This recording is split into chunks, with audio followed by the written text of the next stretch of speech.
Mile High, welcome back to Sharing Our Stories. My name is Slim, along with Nani Al-Jalil and Tomas Hernandez from Tribe Recovery Homes. And if you're just checking in with us this morning, well, thank you for being here. And Sharing Our Stories is a program all about addiction and recovery. Everybody in this room has dealt with addiction to drugs and or alcohol. We are in our recovery, some for multiple years, over 10 years for Tomas. And it's a wonderful thing to share about recovery, and we want to let people here in the Mile High and across the country know that if you're suffering in addiction, if you want to find your recovery, you can do it. Recovery does happen. So that's what we're here to share with you. Thank you for being here with us. Our guest today is going to be Daniel Saighman from Fort Collins, a man who I've known for quite some time. I did not know about his struggles with addiction.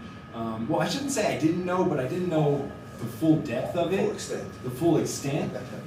So I'm glad that you're here to share with us today. For the first time ever, Tomas from Tribe Recovery Homes is coming to us from Las Vegas. He is poolside at this time. Must be nice to be at a pool this time of year. We got cold weather here, and you over there in the sun and the pool behind you. Yeah, man. How you living it up or what? Just had the grand opening for Tribe Recovery Sin City, and so that's why Tomas is in Vegas. How'd it go, man? How you doing? Over there smoking cigars. It's going good, looks like. Can he hear us, or is Tomas not hearing us? Yeah, I don't think Tomas hears us. It went very well, man. Oh, there he goes. Yeah, it went very well, man. Pretty blessed. Yeah. Right on. Well, I'm glad it's going well, Tomas. You got to share with us more in the future here about what's happening with the expansion of Tribe Recovery Homes. Nani, how you been, girl? Doing really well. Very excited about our guest tonight. Lots to share. Great story. I appreciate that. Thank you. Yeah. So Daniel, I'm sure at this point you're like, okay, you're going to turn this over to me. This is where the stress happens because it's all your program. Yeah. But we want to thank you for being here, and please feel free to share whatever is on your heart, whatever's on your mind. And our goal here each week is that if we can reach one person who's suffering an addiction and help them relate to yourself and believe in their recovery, then we've had a successful day. Or a friend or a family member who may not be in addiction but has somebody that they know that is suffering, maybe they can understand what it is that folks in addiction are going through and be a bit more supportive and help them find that recovery. So we want to thank you, Daniel, for being here. I appreciate you. Mile High, we turn it over to Daniel Saighman from Fort Collins. He is our guest for sharing our stories. Thank you guys for having me on today. I appreciate it. I do tune in and listen to the show, so I love it. I'm a big fan of it. And I've reached out to Slim a couple times about trying to come here and share my story. And so here we are. It's my pleasure to have you. I'm happy to be here. My story kind of starts out as, I'm the average kid. I grew up in Colorado. I've been here 45 years. I was born in Nebraska. Moved here when I was like 3, so 45 years now, I guess. Had a couple stepfathers when I was young. The first one I had till I was like 8 years old. He was an alcoholic, and it was not a good relationship for my mom, so she ended up splitting, and I ended up having another stepdad at the time, and both of them were named Gary. She really liked Gary. So the first one I always thought was my dad at the time. The second one, when I got into his life, I was starting to be 9, 10 years old, and I got in quite a bit of trouble as a kid, and there was a lot of emotional, physical abuse at the time. I would get in trouble and I'd get yelled at a lot, I'd get spankings. But back then, you did something wrong, you got whipping, In this day and age, they would consider it child abuse. But I was a handful, and I was his first kid to kind of raise, so we kind of learned together, and get in a lot of trouble. I was not a good kid. I stole stuff all the time. I started smoking pot. At the age of 12, I stole pot from my mom at the time, and that's kind of where my addiction started. Growing up with step parents was always hard. It's not easy for anybody. But he's still in my life today. Stepfather number 2, and we get along great. He's a great person, and I'm thankful to have him in my life. But when I was about 14 years old, I remember sitting down with my mom and got a baby book back then. The baby books, I don't have these days, but in this baby book, there was a family tree, and at the top of the family tree where it said father, it said my name, and I was like, this is my name. I was like, Mom, what's going on with this? Why does this have my name here? She's like, no, that's your dad. And so I got intrigued by that, and she had an address and a phone number to my grandparents, and I was able to get a hold of them. So I ended up meeting my dad when I was 14 years old. That's huge. Yeah, it was hard. Not knowing him for 14 years of my life, and our relationship wasn't always the best because I didn't know him. I beat him up a lot when I was young because I was mad, hurt, angry that he wasn't around. It was just, why? What did I do to deserve this type of stuff? So that at the time I didn't understand. So I resorted to smoking a lot of pot and doing that stuff. As my high school years got in, started doing that. When I was in high school, there was a lot of just smoking pot, missing school, stuff like that. I didn't end up graduating in like '94. Once I graduated high school, it was off and running. I was doing every kind of drug I could think of. It was just like, I did acid, and then I started getting hooked on crank, and did that for a while. And it really took a toll on my body, and I ended up getting my wife pregnant at the time. She was my wife, but a girlfriend at the time, and ended up having my first kid. In the midst of all that, I also was dating another female at the time, and so I chose the direction to stay with my wife and raise my kid. But I also had to let this girl go, and she ended up dating one of my friends. And so I remember it was '97, I think it was, and I let it go with my friend. We hashed it all out. Everything was fine, and we went to a tournament in Denver, and we were playing in a Let It Fly tournament. Nike held it every year, and it was our best year that we'd done. We were almost to the finals in this thing, and we ended up losing on a deflection. A guy did his ball and got deflected off his shoulder, and we ended up losing. And usually after every game, we would hang out and talk after the games. That particular day we didn't. So we were all mad. We all left, and we were coming down I-25 by the Loveland Airport. And I remember vividly coming down this hill, and I see this car mangled on the side of the road, and I mean it's just mangled. And I kept I glanced over again, and I was like, wait a second, that was my friend and my ex-girlfriend. So I hop out of the car, I pull over in the middle of the road there, and I hop out of the car and I go over there, and it was the worst scene I've ever seen in my life. She was decapitated. Her head was laying in front of the car, and I mean the smell of death. My friend, he was just in and out of it. he wanted me to get him out of the car. I couldn't. I wasn't the very first one on the scene. And it shook me. You know, I didn't know how to handle it at the time. And so I told him, you have to sit still, wait for the ambulance comes. I can't do anything for you. But she had compound fractures on her arm. I don't want to get too detailed about it, but it was a visual that I don't wish upon anybody to ever see in their life. But my friend ended up being in a coma for a couple months. He came out of it, was never the same. When this accident happened, I was in the hospital and her dad came in and I ate dinner with her dad. I was dating this girl for a while prior to having a kid with my wife at the time.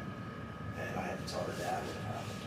It was pretty hard, you know, it was very hard. But through this whole thing, I was pretty young and I didn't know that I needed counseling or any of that stuff, so I kind of just took it away in my head. And it played later down the line in my life, a lot of my addiction stuff that I just didn't really, think about. This could be stemming why, the addiction started, and I'm trying to hide stuff, cover stuff up, right? So, I ended up having my kid, my son, and got married to my wife, and ended up having my daughter. In that relationship with my wife, it was never, I can't say it was never good, but it was, there was a lot of no respect between each other, and we just couldn't get along, and we tried for the kids, and I just wasn't a good husband. I guess I didn't know how to be in love with her and be married at the time. I was just young and I did love for all the wrong reasons at the time. So we didn't get along, and I ended up just not being faithful to her. I was cheating on her. I still stayed with her. It was a bad relationship, and so we just started doing a lot of coke, and that's when meth started taking off, and I just really that's what it consumed my life. And I tried to hold jobs, I couldn't, and so me and my wife just fought a lot. It wasn't good. When I was married to her, there was a point in time, and I just dropped my daughter off at school. She's, I think, 4 at the time. It was in preschool, preschool, I'm sorry, not sure. But she was very young, and I was doing drugs at the time, and I remember it was in Loveland, and I was on my way to go to pick up some drugs from my drug dealer. And I remember driving, and there was right behind the Walmart there in Loveland, there's a train track. And I remember seeing the kind of flashing light, but I had dropped my phone and I was trying to text to go get my drugs from the guy. And I bent down like this, picked up my phone. I stood up like this, looked up, I was looking up, and a train came, and I got hit by a train. And it spun me around. I can tell you about this. But it spun me around, and you want to know the first thing I did? I got out of the car, took off to my dealer's house. It was just down the street, and told him, "Hey, I just got hit by a train, man. Like, I need to get high."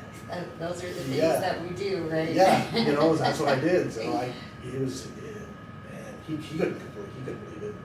So we ended up going back. I left the scene of the accident. I didn't get in trouble for any of that stuff, and he ended up coming and helped me out. And when I tell you, I'm lucky to be here. I'm pretty lucky to be here. Just surviving the train wreck was crazy, but it was lucky. It was nice. But I shouldn't say nice, but it worked out because it snowed and the car it hit and it spun. So when it spun, it would probably saved my life. Yeah, exactly. So it was crazy. And then the drugs just continued, and I couldn't stop, and lost multiple jobs. I ended up getting my first drug charge. Got busted over by CSU campus, and I had less than half a gram on me, and it was a class 3 felony at the time, I think it was. And so they ended up offering me drug court, and I ended up taking the drug court, and I was still married to my wife, and gotten sober. And I remember sitting at a pool. I was at City Park Pool in Fort Collins, and I remember them talking about the radio was playing, and I heard something about the Ohio Center for Broadcasting. That was back then, it was Ohio Center for Broadcasting. So I was like, I want to do that. So I ended up going down there, and I completed it, graduated, got a little trophy type deal, and I was in radio for a few years. And my recovery always was to try to prove people wrong. It was never try to do it for myself. I was always motivated by, okay, now what you got to say? What you got? I'm here to talk. What you got to say now?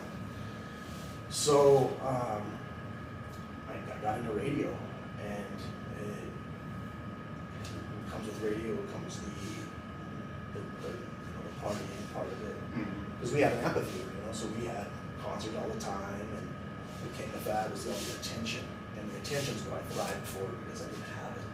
Because a year prior to that, I was high on drugs on the streets. Nobody wanted to talk. Nobody wanted to know who I was. All anybody wanted to know who I was then. So I used that, and I didn't know how to handle it, and I didn't know how to be, what's the word for be humble in radio. So I ended up starting to get into drinking and drinking like drugging, and I ended up resigning from radio. I just had to get away, And about that time, I caught another charge. So that was my second drug charge. What was this one? Busted with meth again. Yeah, it was like maybe a gram of it. I think I got busted for. And Don't take much. No, they don't. Sure doesn't. So, Sure doesn't. so I ended up getting busted again, and that time they offered me drug. Well, actually, I got probation, and I kept messing up on probation. I kept getting high, I didn't care, and I ended up taking drug court again. And I got sober again, and once I'd gotten sober, I ended up getting divorced from my wife, because that relationship was just too much damage. It was hard for my kids and stuff like that, because I wasn't there. I was there physically, but mentally I wasn't there. I just couldn't stay away from the drugs. And after that, the divorce came. Was no longer radio, so I struggled with trying to, find an identity and stuff like that. Find some worth. Yeah, definitely. It was very hard. Also, after I got through all that, I met my fiance now, and she's my better half now. She's my rock. She's so awesome, and I got 2 stepdaughters that I started taking care of. Their dad ended up passing away from alcoholism, so I started taking raising these girls at 7, and 13. She probably didn't matter. She was years, so I must have run her age. But I think it was 12. I think I took her on, and I got a job at a company called Vestas, and I was working there, and I got off probation and completed drug court for the second time, which is very unheard of in the state of Yeah, I was Colorado. gonna say, two times through drug court, Yes, that's, and they're like 18 months, you gotta, they really, they dial you in. It was, you think I would learn something from that. So once I got done with drug court, I stayed sober for a little while and started drinking again. And I was working at a company called Vestas building wind turbines, and I ended up started But this time I was smart enough to go in and identify that, hey, I have a problem. I need to go check in somewhere and get myself fixed. So I went and checked into a place called the Harmony Foundation up in Estes Park. And it was a great facility. Like, I enjoyed it, learned a lot. I dove into some things that I did before. I got out on Father's Day, and a month later, I went back to work and I got in a car wreck. And I had a partial torn tendon in my arm, and they had to surgically repair it. And they started giving me Percocets, and Percocets led back to me doing meth. And It doesn't take much to open the door. no, Here you are for pain relief, and I mean, I know so many people that I've met who, pain relief led to addiction. Yeah, you Yeah. hear that story a lot from people. Yeah, and it was hard because they cold turkeyed me. And I'm gonna tell you what, these doctors, they don't know how to get you off of pain medication and taper you like you're supposed to. They just cold turkeyed me. And I was like, okay, the only thing I know that's gonna take this pain away right now is meth. So I got back into doing meth again. So, continued down that road for a while. At the time, I was still employed with Estes, and they basically kind of terminated my position because I was coming back in a timely fashion. And I was also having other pains, and they were trying to figure out what was going on with me. And so they were still giving me like a check and stuff like that. And in the meantime, while they were trying to figure out what was going on, I was just using. And it was about, it was in 2020, I was using for a while, and I was talking to the people about getting drugs, and then I had a knock on my door. It was June 17th, I want to say it was, 2020. I get a knock on the door, and it's my girlfriend answered at the time. I think she was my fiance, answered at the time. She didn't say that right. But she answered the door, and there was cops at the front door, and they're like, ask for me. I go out there, and they say, hey, we have a warrant for your arrest. And it's like 6 in the morning, and I'm like, warrant for my arrest for what? What did I do? They're like, you have a warrant for being busted for possession. I'm like, possession of what? I don't have anything on me. And they're like, well, if we can enlighten you a little bit, you're 1 of 6 today. And I'm like, I'm 6. I'm like, oh no. So they ended up taking me in, and out of the 5, I was the only one that didn't get my door kicked in. And I ended up going to jail and got a lawyer and all that fun stuff. And come to find out, I had sent a message on Messenger, and that's kind of what tied me into the whole thing. And that's when I ended up getting You sent a message for what? asking for drugs. Okay, on Messenger. On Messenger. Into a circle of other people that got you tied into this whole drug bust. Yeah. So they, So you weren't a part of the drug circle that was selling. You just got caught into it because you were trying to buy from that circle. Yes. So now you were a part of the sellers. yes. So Even though you were the user. I was always the addict. I always wanted to get high. I didn't want to sell drugs. I don't want to do any of that. I don't want to deal with all that. I just liked to get high. So, being that I was looking for drugs, and they were watching the main person that got it, they ended up arresting for all this. By me sending a message to that person, they ended up tying me into this. So, So quickly you're in over your head for something that you're not really involved in. yeah. Suddenly you're part of an organized crime ring. Yeah, and if you look at the social media, they tie it. That's how they put it. It's like I was my fault. I was over here selling drugs. And I had guns and I had all that. I had nothing to do with that. I had zero to do You with own that. any guns at the time? No, No. I've never had a gun in my life. I Okay. don't believe in that stuff. It's not for me. I know that comes hand in hand sometimes with drugs and stuff, but that was not for me. I It's not right. No, it's just what I'm painting here in my head is the picture of how fish out of water you were at the moment in terms of what was going on. Yeah. Like I said, you were the addict Yeah. amongst a bunch of dealers. Yeah. And yet you were going to go down as one of the dealers. Exactly. And luckily, I got a good lawyer down here, and I got him down here in Denver, and he was great.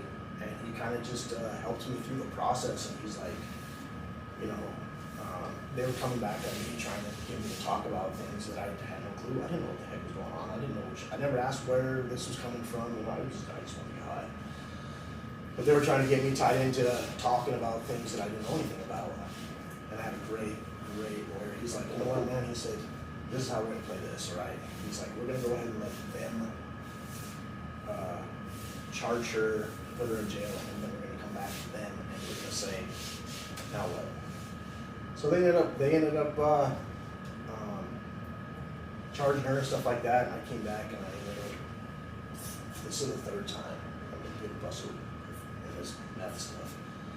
And I'm very thankful and luckily I ended up getting like 2 years probation, and I just completed that in June. So with 3 times being arrested, you served no serious 10 days. time? 10 days in jail. 10 days. 10 days in jail. No, you got away. You got away very lucky. Oh, I got very lucky. And I know that. And the judge was like, he told me this time, he's like, I see you back here again, you're not gonna. It ain't happening. Yeah, you're gonna go to prison. I'm like, all right, I'm not gonna do that anymore. I'm not gonna put myself in a situation where I'm gonna be using all that stuff. But I ended up completing all that. In the meantime of all that, I've had to have neck surgery. I've had to have back surgery. So I've had opioids given to me, and it's not easy to get off that stuff. It's so hard. And so I ended up coming off the first time for my neck. I got off that and ended up doing fine that time. And then they had gave me stuff for my I had the back surgery. Once I had the back surgery, they gave me opioids, 20 milligrams of oxys for 10 weeks, and then they pulled the turkey. It's a long time. Yeah, Yeah, it's a very long time. so I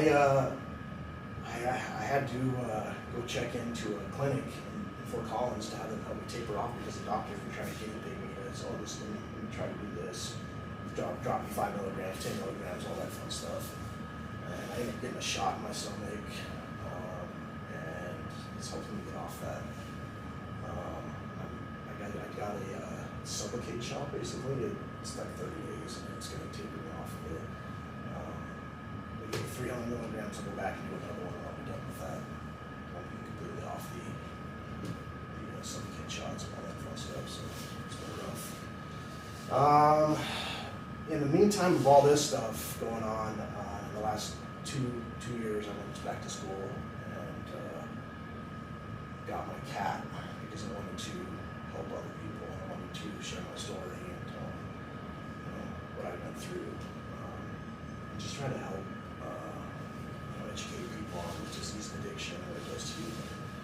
So now you're an addiction therapist. I'm trying. Right. I'm almost there. Trying. And the CAT is the Certified Addictions Technician. Yes. Just for people, yeah. Yeah, and then I'm going to go to part 2, which I'll start here in December. But in the meantime of that, I just want to do something different in my life and put things in perspective of how can I do things differently this time, not put myself in those danger spots where I'm going to want to use or put myself in a spot where I'm going to be tempted to use or anything like that. And so I got an opportunity to go back to school and it was paid for because I've been hurt. There's a program called EVR, and they helped me get my cat and all that stuff and paid for it, which is really cool. Because I didn't have a job for a few years while they were trying to figure out what was going on with me. And when I had the surgery and stuff like that, before I had my back surgery, my dad had passed away. That relationship with him was really tough. When he passed away, it it was pretty hard. I mean, our relationship wasn't always the greatest. I didn't do a lot of things with him when he was alive. Like my biggest thing is I brought him up here, took him to a Bronco game. It was like one of the highlights of our relationships. I never went on a car ride with him and stuff like that. So it was always hard for me to fit in on my dad's side of the family because I just didn't ever feel like I fit in. And I'm the only one that looks like him, I'm identical to him. So it's been a struggle, not having him in my life anymore because I can't call and talk to him, I can't hear his voice. It's hard. Yeah, it is. But getting sober and staying sober, I made a vow when I was there on his urine that they had cremated him that I wasn't going to look back. I'm going to try to do everything I can in my life to stay sober. So, yeah, it's just life is good when you stay sober and you set goals and you accomplish them. And I've set goals and I've tried to put things in my life that are different and talk about in my stints of rehabs. My rehabs were always the jail rehabs, the halfway house rehabs. Those aren't fun.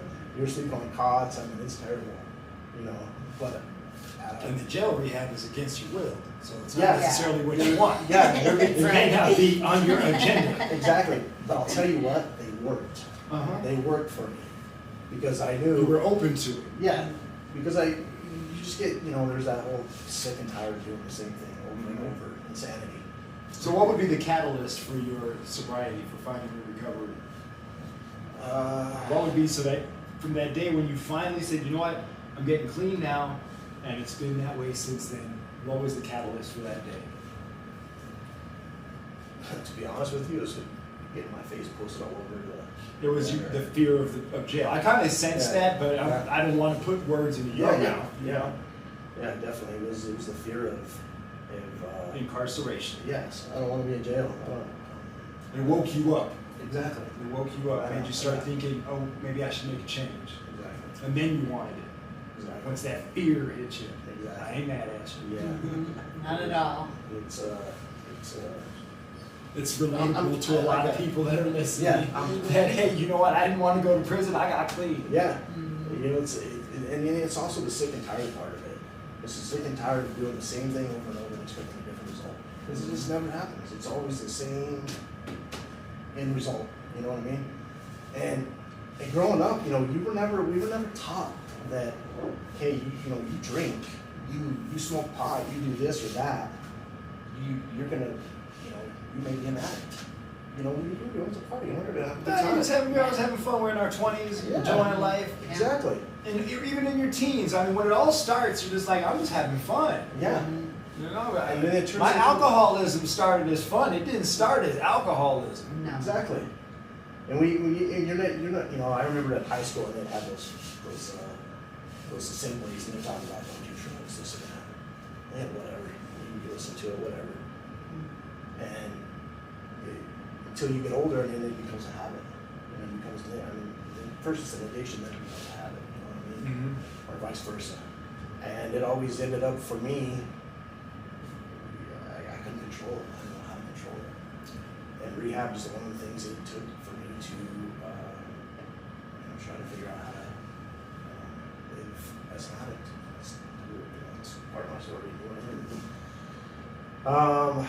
But now, fast forward, and I'm working for a company called Behavioral Health Group, and I'm a case manager for them, so I get to do a lot of outreach stuff for them and help people that are struggling with addiction. A lot of it's a lot of the opioid stuff, because we are a methadone and a Suboxone clinic, and that is to kind of help people taper off the opioid stuff and keep them comfortable. And it works. It really works if the people do it like they're supposed to do it. You know what I mean? We have people that are in the program that are doing real well on it. So the MAP program is pretty cool. Right? It works. And if you're not familiar with the MAP program, it's medical assisted treatment. So it helps with the taking off drugs and stuff like that. But I really enjoy it. It's been fun. I've been doing it for. It's fulfilling. It is, and it makes me feel good when I'm sitting there talking to people and I can help them, and I can educate them a little bit about, what kind of worked for me. Everybody's road for recovery is different. Nobody's does the same. You know what I mean? So if I can share something that helps somebody, then that's a win for me for sure. Tomas, you often talk about your time in jail during your recovery. Was jail also part of the catalyst for yourself in saying, I want to get clean? I don't think Tomas can hear me. All right. Tomas, are you there? Tomas? All right, we'll check back in with Tomas. Tomas is in Las Vegas, Mile High. It is the grand opening this weekend of Tribe Recovery Homes in Las Vegas. So expanding our imprint of recovery here in Denver to other states, and it's a really tremendous thing. And actually, before we started, we were talking to Tomas about Daniel. I'm like, hey, maybe Daniel should come join the Tribe Recovery family also. I would like to. Yeah, I think that's something we should all talk about in the future. Yes. So how do you deal with your recovery now on a day-to-day basis? I mean, it helps that you work. It always helps when you work in recovery to fulfill your own recovery. But is there anything else that you do specifically for yourself? So, we always talk about the maintenance part of recovery, maintaining the recovery. It's kind of like a car, you have to maintain it to keep it running right. Mine is getting back right now. Getting back? Yeah, it's just helping these people, the clients that I have. And I get that. I totally get that. It helps me stay sober, because I know that I can't go in front of these people using it and expect to look at me like, okay, you're on sober. What are you trying to tell me this stuff? You know what I mean? So it holds me accountable. I also recently got an electric bike. Okay. Those electric bikes. Yeah. Yeah. So I got one of those. So You're out. I'm out riding and stuff like that. So it's kind of that self-care Activity. stuff. Yeah. Self-care I'm doing. But It's that concept of service, right? We can only keep what we have by giving it away. Exactly. And that really keeps us connected. Yep. That's what it does for me. I enjoy coming in and talking to people about my story and helping them and giving back. And as of right now, that's what I do. There's other ways that people do it and stuff like that, and I'm all for it. But as far as doing NA or A or all that stuff right now, I really don't have time. I'm kind of with school right now, and I go to work at 5 in the morning and I get home at. Being successful is hard work, bro. Yeah. All right? Yeah, it is. Having your stuff together, your together, it's hard work, bro. It is. And that don't come easy. No, they don't. But I enjoy it. Like I enjoy getting up and going to work, and I haven't had that feeling for a while. Mm-hmm. It's just and the people that I work with, they're just great people. I think that's for that group. So you have 3 daughters, two steps in your own, And my son. and a son. So four Mm-hmm. four babies. I'm sure they're grown. Yeah. But 4 babies. Do you talk to them about what you've been through? Oh, yeah. Do you guys discuss this? Oh yeah, they lived it. They lived it inside. Yeah. What are those discussions like? Because there's a lot of people out there have kids that they don't talk about their addiction with, but maybe you can tell them how do you do it? So for me, with my kids, I'm an open book to them. I tell them everything that I've ever done, and I try to educate them. Like, no matter what you've done in your life, I've done it. I've been there, done it all. You can come and talk to me about anything, and we have those deep conversations about what the drugs did to me and how it affected their lives. And I feel bad, because a lot of the times drugs got in the way of my relationship with my kids. Yeah. And I go back and I try to play back why. Was it the trauma that I had in my life? Most likely, yeah. The relationship with my dad was hard for me. There was a lot of the reasons why. I think they're used. I don't know. I mean, if I had to go back and sort through everything, that's definitely there. It was definitely hard for me, for sure. But with my kids, like I just tell them, I ask me, what do you want to know? I'm just upfront and honest with them, and I try to be there for them. I'm there for them now. My relationship with my kids are great right now. I couldn't ask for a better relationship with them, and I spend a lot of time with them. I make sure, the biggest thing I do every day now is I make sure I pick up the phone and I call them every day, because I don't want a day to go by that I don't talk to my kids. I know that I'm there for them. There's 4 of them. That's a lot of phone calls. Yeah. That's a lot of talking every day, bro. Yes, it is. That's love. That's wonderful. It's a beautiful thing. Yes. So you plan to continue on with your cat and then go on to the next step, and you really enjoy staying in the opioid world and doing case management there. That's where you see your future. Right now, yeah, That's definitely.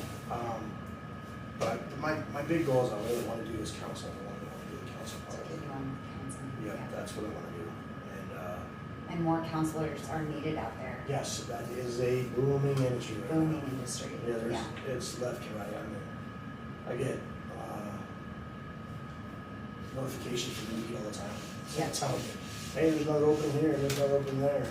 It's nice to have a job that that's in need. I mean, Yeah. this is a job that I wish wasn't so in need, Yeah. but it's nice to know that after what you've been through, that you have a career back. Yeah, it's great. I love it. I enjoy every minute of it. And man, I never made this much money in my life. Really? You're making more money now than ever have doing this line of work. And not only that, are you making more money? You're saving more money, because think of how much you save by not being an addict. Exactly. I was literally thinking about this yesterday, and this was my subject for cigarettes, because cigarettes right now, from what I see, are about $10 a pack. Yeah, Yes. it's outrageous. All right. And so when I bought cigarettes, they were like $6 a pack, and I'm over this addiction to alcohol, drugs, and cigarettes for me, folks.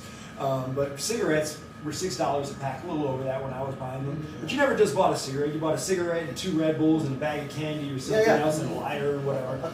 And so every time I took a trip to the grocery or to the liquor store or wherever I was buying my cigarettes, it was a minimum of $12, minimum that I was spending. So I did the math on that. I'm like, all right, so we're talking about $400 or $500 a month.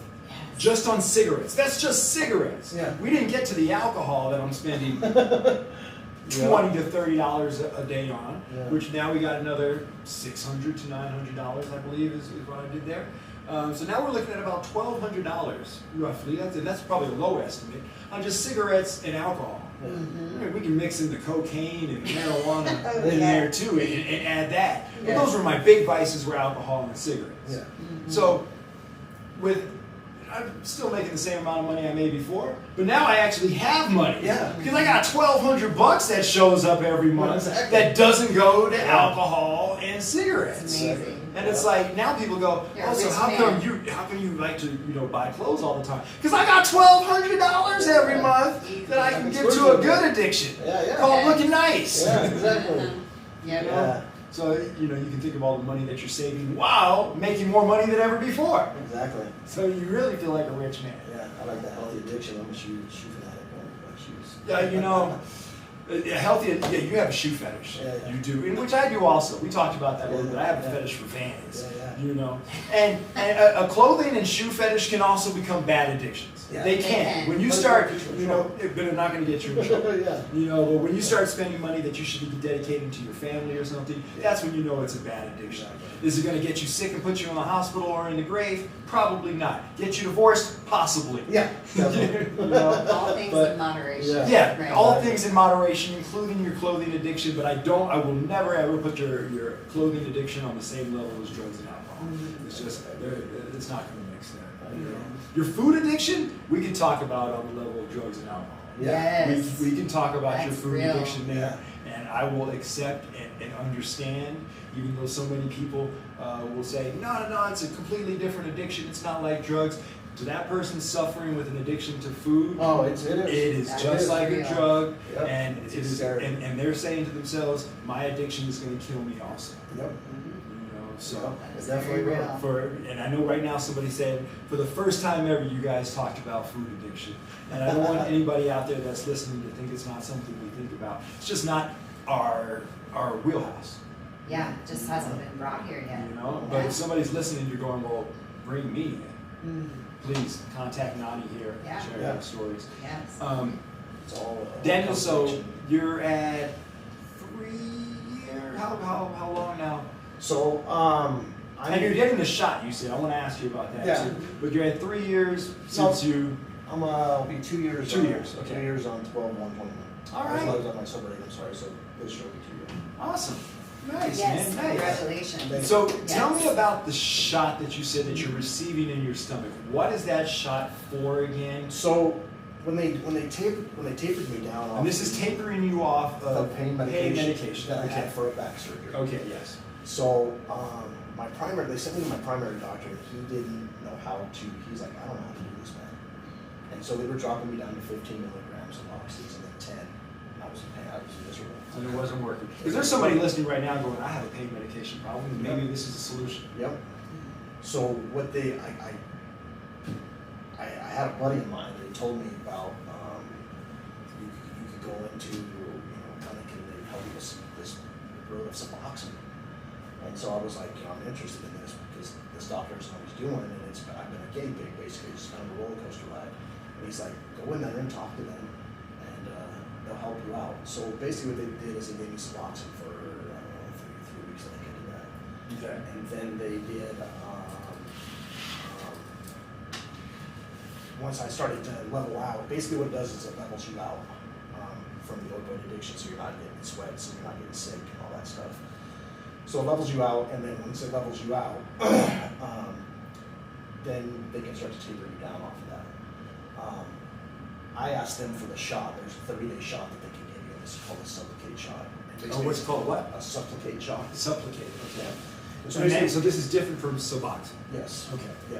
And so what it does is it's designed to level you out for 30 days, keep you to where you're not getting sick or anything like that. And the first shot was a 300 milligram, and then they're going to put me on a 200 milligram one, and then I'll be down to 100. And then after that, Nice. So what are you looking at? What's the time frame on that? I think I got another 2 months. Okay, Good congratulations. for you. And I'll be off the pain medication stuff, which is that's miserable, man. I'm sure it's miserable, and also, just peace of mind. I'm sure parts of your mind are like, you want to be completely free of everything. Yeah. It's like taking the weight off of your shoulder and saying, yeah, I Yeah. beat all this. Yes. And I'm sure as long as you're going to see a doctor and they're giving you a shot of something, there's some part of your brain that Yep. goes, I'm not done. Yep, exactly. I'm still dealing with this. Yes, I'm still trying to fight I'm this. still fighting this. But I know I'm close, and I just gotta be patient. Being an addict, no, I'm not patient. I have no patience. Addicts never have patience. I don't know how, I just never did. I can't say for everybody, but that's for me. But yeah, it's working, and I like it. And if anybody that decides to go that route, look into it. It definitely does help. Yeah, Oh no, I mean pain medication is one of the biggest issues currently around. Yeah, That is the issue, right? Mhm. yeah. Fentanyl's no joke. Fentanyl You is- do not want to mess with fentanyl. It is No fun. no joke. No, I see it daily coming in the doors. right. See, I don't think of fentanyl as a pain medication. I think of it as Well, a hard street drug at this point because fentanyl that's is- how it's affecting. But that's how it's Fentanyl is an affecting. epidemic, yeah. Yeah, that's how it's affecting the community. Mhm. Yep. You know, it's not. Nobody's thinking of it as a pain medication in our minds right now. We're Right. thinking of it as it's like heroin. Yeah. Yeah. They're putting it in everything. Mhm. You know, when I quit doing meth, they were trying to lace that stuff with that, Mhm. and I could not Yeah. get out. I could not get out of bed. I was in so much pain. It was miserable, and I didn't know what the hell was going on because it was never like that before. And I started to realize that that's what they were doing. They were putting it in there. So they're putting that stuff in everything. I tell my kids all the time. I said, be careful what you're messing with out there. If you're gonna do any of that stuff, don't do any street drugs. If you want to smoke pot, you want to do that stuff, go to the dispensary and get it. It's not gonna be good. Yeah, because it's At least you know it's been tested by the government supposedly. Yeah. The state. Yeah. How did they have to do with that? Mess around with the hardcore drugs. So I educate them on that all the time. You know? And being that they've seen me go through that stuff with my kids, you know, my son, my daughter, and I have 2 daughters. They just don't mess with that. They do anything. So I'm thankful for that for sure. My son likes to smoke pot once in a while, but whatever. I'm all right with that. Yeah. But yeah, I mean, that's my story, man. Man, It's been a long one. Daniel. Mile High, his nickname back in the day, we never got to his nickname. Yeah. He was on the radio. His nickname was McLovin. McLovin. McLovin, like Superbad, McLovin. Yeah. So if anybody from the Fort Collins area used to listen to the radio, Kiss FM station up there in Fort Collins, it was McLovin. McLovin's here. Yep. McLovin, and McLovin has got his life right. That's the most important part. I'm trying. Getting it there, right? I'm thankful for you guys, and I'm thankful for the show you do. So Thank you, you're a bro. great Come on, job, man. Come on, man. Appreciate you, brother. You know I that. appreciate you. Sharing our stories is a great thing. The first time I heard it, I was hooked. I'm like, this is when I was, to work, and I was going to my service, and I was driving around doing some door dashing. And I was 7 in the morning trying to read it. I'm like, What is this? wait a second. What is this? Oh, Something. Slim, you did it. It's a bit early in the morning on a Sunday for people to start thinking about their recovery, but you know what, in my mind, it's never too early. You know, it's never too early, just like it's never too late to find your recovery. Exactly. And you can say, I've been suffering for 20 plus years. I was an alcoholic for 20 plus years. Yeah, and I was in there for 24 years too. Yeah. I was doing it for a minute. You start thinking of it, and then, when I think about my recovery, oftentimes the recovery I always tell people about is the one that's here in Colorado that has to do with alcohol. But I got a crack habit in the 90s, a cocaine habit. I got a lot of different habits that happened. And just changing lifestyle and places are what put me to where I am today, and why I tell you that my vice was alcohol. But I've been down the road with a lot of things. Yeah. There's a lot more stories to tell people. Yeah. A lot more stories to tell people, but the most important one is where I'm at today, which is all that stuff is behind me. Exactly. And that's why we bring in our guests like yourself to tell everybody that it's behind you. I appreciate it. Yeah. Nana, right? Nani. Yes. Nani is a good shirt. Don't worry. All right. Don't worry. Thank you. Yeah. She's my Oh, co-host, and thank I you. butcher her name every week. It's Nani Al-Jalil. Yeah. Al-Jalil. Beautiful name, Nani Al-Jalil. Tomas, we apparently lost. He is in Las Vegas. The grand opening was this weekend of Tribe Recovery Homes, and Tribe Recovery Homes is one of the many, many great places to help you find your recovery. And Tribe Recovery Homes is the sponsor for this program. If you want to reach out to them, you can give them a call, 720-60-TRIBE. That's 720-60-TRIBE or 720-608-7428. But 720-60-TRIBE. Can't forget that. Or go to triberecoveryhomes.com and reach out to Tribe. And if they can't help you, they will find a place that can help you and make sure that we put you in touch with the recovery that you are looking for. This program is brought to you with special thanks to our friends at Caring for Denver. You see our cups from Caring for Denver. Oh, cool. Excuse me. Excuse me, my eyes. I tried to drink some water out of our beautiful Caring for Denver mugs, and then I choked to death here on the radio. We want to thank Caring for Denver for their work they do here in the Mile High. And if you are looking for resources beyond what I just gave you for Tribe Recovery Homes, text SOS to 303-597-1015. Oh my God, really started choking on this water. My apologies. Daniel, before we officially wrap up, is there anything you would like to say to people that are suffering in addiction today? Yeah, if you're struggling, don't be afraid to reach out. Don't be ashamed. I know there's a lot of people that like to label addicts, but they're not good people. But I'll tell you what, addicts are some of the greatest people you'll ever meet in your life. And if you feel like you are struggling with addiction, reach out. Life's too short, and there's help all over. And I'm learning as being a case manager for a behavioral health group. BHG, that there's so many resources. Whether you have insurance, whether you don't have anything, there's help out there. Please reach out. Life's short. BHG, Behavioral Health Group, is where you work. It Yes. is a methadone clinic, Yes. and so if anybody's dealing with addiction to meth, they should reach out to you and give you a call.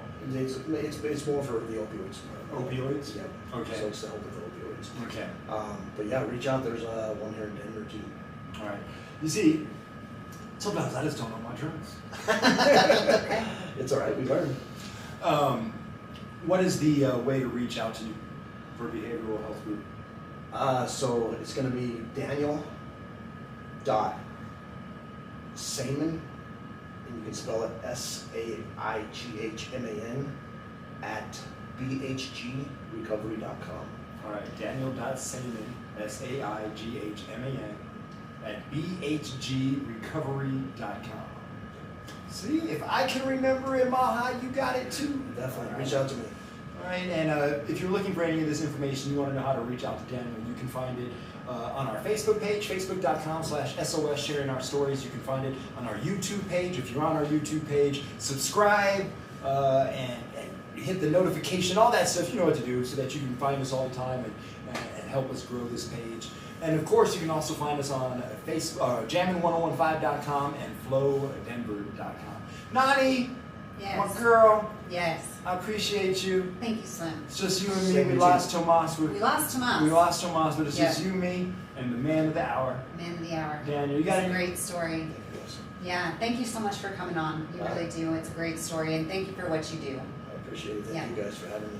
Yeah. I love the radio station. Slim, love them. Both of them. I appreciate you. Mahai, this is Sharing Our Stories. If you would like to be a guest on the program, please contact Nani Al-Jalil on any of the places that I told you earlier, our Facebook page, our YouTube page, and reach out to us. We would love to have you here on the program. Join us again next week, right here, for Sharing Our Stories.